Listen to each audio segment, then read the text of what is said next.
آمنت بك.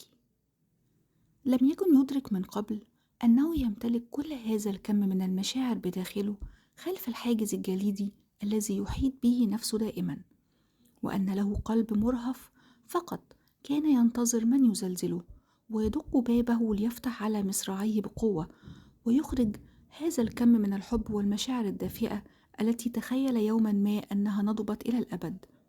مروان رجل أعمال قاسي حاد انفعالي، يصل لدرجة من الجمود تجعل من يتعامل معه يظن أنه لا يملك قلب في هذا التجويف الصدري، بل مجرد حجر من أقسى وأشد الأحجار قوة وصلابة.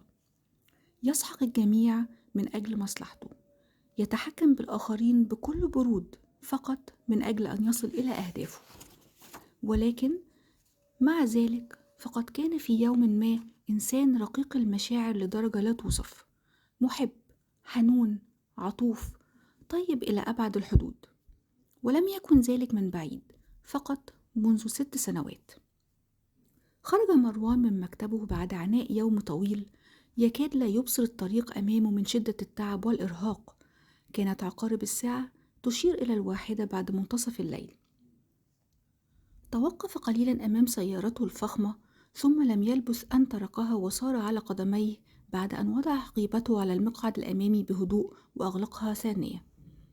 أحكم إغلاق أزرار مئزره أو معطفه جيدا وهو يتحرك، فشهر يناير من أقصى شهور السنة برودة، ولكن الغريب أنه لم يكن يشعر بهذه البرودة بالشكل المتوقع، فقد كان قلبه الدافئ يرسل ذبذبات دافئة في باقي أنحاء جسده بشكل قوي محبب إليه.